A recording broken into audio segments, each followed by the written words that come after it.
Bismillahirrahmanirrahim. Assalamualaikum warahmatullahi wabarakatuh.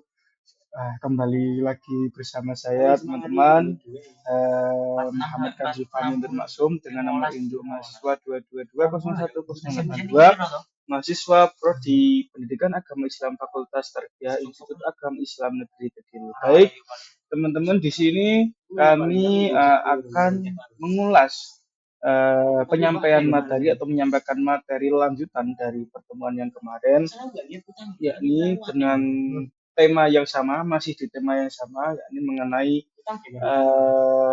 menjauhi raih akhiratmu dengan menjauhi gaya hidup materialistis, hedonis, dan konsumtif.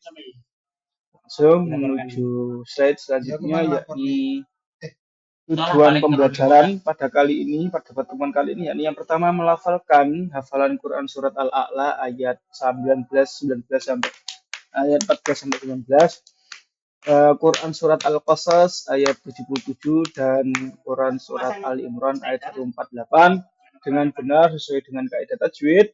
Selanjutnya yakni menjelaskan isi kandungan dari ketiga ayat tersebut, dan yang terakhir yakni menganalisis hubungan antara kehidupan dunia akhirat berdasarkan ayat-ayat tersebut. Baik, untuk selanjutnya yakni materi yang pertama yakni Quran surat Al-A'la ayat 14 sampai 19. A'udzu billahi minasyaitonir rajim. Qad aflaha man tazakka wa dzakara isma rabbih fasalla bal tu'thiruna al-hayatad dunya wal akhiratu khairu wa abqa inna hadza lafis suhufil ula suhufi Ibrahim wa Musa. Artinya, sungguh beruntung orang yang menyucikan diri dengan beriman dan mengingat nama Tuhannya. Lalu dia sholat, sedangkan kamu orang-orang kafir memilih kehidupan dunia. Padahal kehidupan akhirat itu lebih baik dan lebih kekal. Sesungguhnya ini terdapat pada kitab-kitab yang dahulu, yaitu kitab-kitab Ibrahim dan Musa. Baik, isi kandungan dari Quran surat Al-A'la ayat 14 sampai 19 yang pertama yakni bahwasannya dalam Quran surat Al-A'la ayat 14 sampai 15 yang pertama Allah menjelaskan bahwa orang-orang yang beruntung adalah orang-orang yang beriman dan dengan keimanannya mereka menyucikan diri. Mereka selalu ingat kepada Allah dan tunduk dengan melakukan sholat. Kemudian dilanjut pada ayat 16 dan 17 sampai 17, Allah Subhanahu wa taala menjelaskan bahwa orang-orang yang kafir ini lebih mementingkan dunia daripada kepentingan akhirat. Padahal semestinya mereka memiliki kesenangan akhirat sebagaimana perintah Allah Subhanahu wa taala. Bahwa kesenangan akhirat ini adalah kekal dan abadi, sedangkan kesenangan dunia ini hanyalah sementara. Dilanjut Quran surat Al-A'la ayat 18 sampai 19 yang menjelaskan atau menerangkan bahwasannya kehidupan orang yang beriman dan orang-orang kafir ini itu sudah Allah jelaskan pada kitab-kitab terdahulu, yaitu suhufnya Nabi Ibrahim dan juga Nabi Musa. Ya.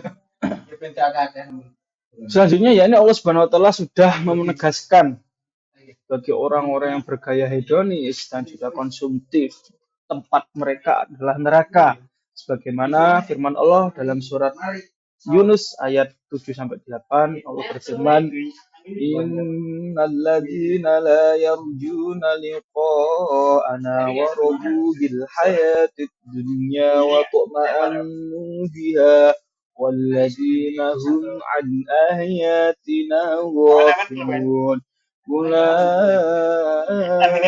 ma'wahumun naru bima kanu yaksibun. Al-ayah artinya sesungguhnya orang-orang yang tidak mengharapkan atau tidak percaya akan pertemuan dengan kami dan merasa puas dengan kehidupan dunia serta merasa tentram dengan kehidupan dunia itu, dan orang-orang yang melalaikan ayat-ayat kami mereka itu tempatnya ialah neraka disebabkan oleh apa yang selalu mereka kerjakan. Jadi orang-orang yang tidak mengharapkan pertemuan atau tidak percaya atau tidak merasa puas dengan kehidupan dunia ini serta tentram mereka itu orang-orang yang melelehkan ayat-ayat Allah dan tempatnya ialah ini Quran surat Al-Yunus ayat 7 sampai 8. Sebelum menginjak kepada penjelasan atau materi selanjutnya, berikut terdapat beberapa kisah yang kami ambil dan kami mengambilnya dua saja sebagai contoh, sebagai pelajaran bagi adik-adik. Yakni yang pertama kisah kaum Nabi Syuaib. Nabi Syuaib ini diutus oleh Allah kepada kaum Madian. Nah, kaum Madian ini dihancurkan oleh Allah karena mereka suka melakukan penipuan dan kecurangan dalam perdagangan. Bila memberi, mereka meminta dilebihkan dan bila menjual selalu mengurangi takaran timbangan yang ada. Kemudian Allah Subhanahu wa taala mengazab mereka dengan mengirimkan hawa panas yang teramat sangat. Namun mereka berusaha untuk berlindung di tempat yang teduh. Namun hal itu tak mampu melepaskan dari azab ya berupa rasa panas atau hawa panas yang dikirimkan oleh Allah Subhanahu wa taala hingga akhirnya mereka binasa. Ini disebut di dalam beberapa ayat. Yang pertama surat At-Taubah ayat 70, Al-Hijr ayat 78, Toha, surat At-Taubah ayat 40 dan Al-Hajj ayat 44. Selain kepada kaum Madian, Nabi Syuaib ini juga diutus oleh Allah kepada penduduk Aikah. Mereka menyembah sebidang padang tanah yang pepohonannya sangat rimbun. Kaum ini menurut sebagian ahli tafsir disebut pula dengan penyembah hutan lebat. Kemudian ada kaum Sabak. Mereka ini, kaum Sabak ini diberi oleh Allah berupa berbagai kenikmatan seperti kebun-kebun yang ditumbuhi pepohonan untuk memakmurkan kemakmuran rakyat Sabak hingga mereka itu lupa dan enggan beribadah kepada Allah Subhanahu wa taala padahal sudah diperingatkan oleh Nabi Sulaiman kala itu diperintah oleh Allah kepada kaum Sabak. Hingga akhirnya Allah Subhanahu wa taala menghancurkan bendungan Ma'rib dengan banjir besar. Quran surat Saba ayat 15 dan juga 19. Nah, dari beberapa kisah oleh kaum-kaum yang terdahulu yang dibinasakan oleh Allah dapat kita ambil pelajaran bahwasannya kita sebagai hamba Allah ini tidak boleh lupa dan harus senantiasa beriman, beribadah kepada Allah Subhanahu wa taala, mensucikan diri kita dengan keimanan, senantiasa bersyukur atas karunia dan juga nikmat yang telah diberikan oleh Allah Subhanahu wa taala. Dengan apa? Dengan cara meningkatkan kualitas ibadahnya, keimanannya dalam kehidupan sehari-hari. Untuk selanjutnya atau pembahasan selanjutnya yakni Quran surat Al-Qasas ayat 77 yang berbunyi A'udzu billahi minasyaitonir rajim. وابتغ فيما آتاك الله الدار الآخرة ولا تنس نصيبك من الدنيا وأحسن كما أحسن الله إليك ولا تبغ الفساد في الأرض إن الله لا يحب المفسدين. Artinya, dan carilah pahala negeri akhirat dengan apa yang telah dianugerahkan Allah kepadamu, tetapi janganlah kamu lupakan bagianmu di dunia dan berbuat baiklah kepada Allah dan berbuat baiklah kepada orang lain sebagaimana Allah telah berbuat baik kepadamu. Dan janganlah kamu berbuat kerusakan di bumi, sungguh Allah tidak menyukai orang-orang yang berbuat kerusakan. Adapun isi kandungan dari surat Al-Qasas ayat 77 yakni yang pertama ayat 77 ini menjelaskan pada lafaz dan carilah pada apa yang telah dianugerahkan Allah kepadamu kebahagiaan negeri akhirat. Ayat ini menjelaskan bahwa hendaknya manusia ini menggunakan anugerah Allah Subhanahu wa taala untuk kebahagiaan di akhirat. Hindari tipu daya dunia. Jika mendapat rezeki, berdermalah untuk infak dan sedekah, membantu fakir miskin dan duafa serta amal saleh lainnya. Jika menjadi pegawai, maka bekerjalah dengan jujur. bersalah sesuai ketentuan dan terima gaji sesuai ketentuan. Jangan ambil yang bukan hak kita dengan cara yang tidak halal. Jadi yang pertama ini eh, menjelaskan bahwasannya kita sebagai manusia ini atau sebagai hamba Allah ini hendaknya menggunakan anugerah Allah ini untuk eh, kebahagiaan di akhirat. Jadi hindari tipu daya di dunia. Jadi karunia-karunia yang anugerah yang diberikan oleh Allah ini kita manfaatkan dengan baik. Selain untuk mencukupi nafkah kepada keluarga, kita jika diberi rezeki lebih untuk infak dan juga sedekah membantu fakir, miskin atau orang yang berkebutuhan. Jadi kita senantiasa menggunakan karunia anugerah ini semata-mata karena Allah Subhanahu wa taala. Yang selanjutnya yakni dan janganlah kamu melupakan bagianmu dari kenikmatan duniawi ini. Menandakan bahwa potongan ayat tersebut bahwasannya Allah Subhanahu wa taala ini melarang pelit terhadap diri sendiri.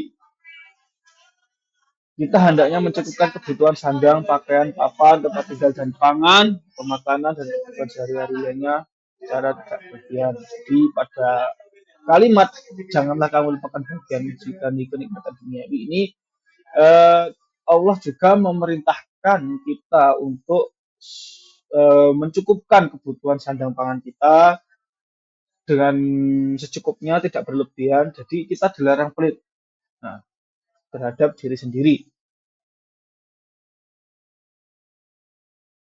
Kemudian pada kalimat atau terjemahan dari dan berbuat baiklah kepada orang lain sebagaimana Allah telah berbuat baik kepadamu. Ini menjadi isyarat bagi kita agar senantiasa peduli kepada sesama karena kita merupakan makhluk sosial yang diciptakan oleh Allah Subhanahu wa taala, bertetangga, berbangsa-bangsa, bertanah air dan bermasyarakat sosial. Jadi kita tidak boleh melupakan hablum minanas. Jadi ada hubungan kepada Allah, hablum minallah dan juga hablum minanas. Harta yang Allah anugerahkan jangan digenggam sendiri, karena dalam harta itu terdapat hak orang lain, ada hak fakir miskin juga, dan juga duafa. Selanjutnya pada akhir ayat, pada kalimat, dan janganlah kamu berbuat kerusakan di muka bumi. Sesungguhnya Allah tidak menyukai orang-orang berbuat kerusakan. Ini, kalimat ini, atau ayat ini, menunjukkan larangan bagi kita umat manusia agar jangan berlaku sombong dengan harta yang Allah anugerahkan. Kenikmatan yang Allah berikan kepada kita jangan membuat kita menjadi semena-mena dengan harta sehingga bumi menjadi rusak dan Allah Subhanahu wa taala tidak menyukai kerusakan-kerusakan yang ada di bumi.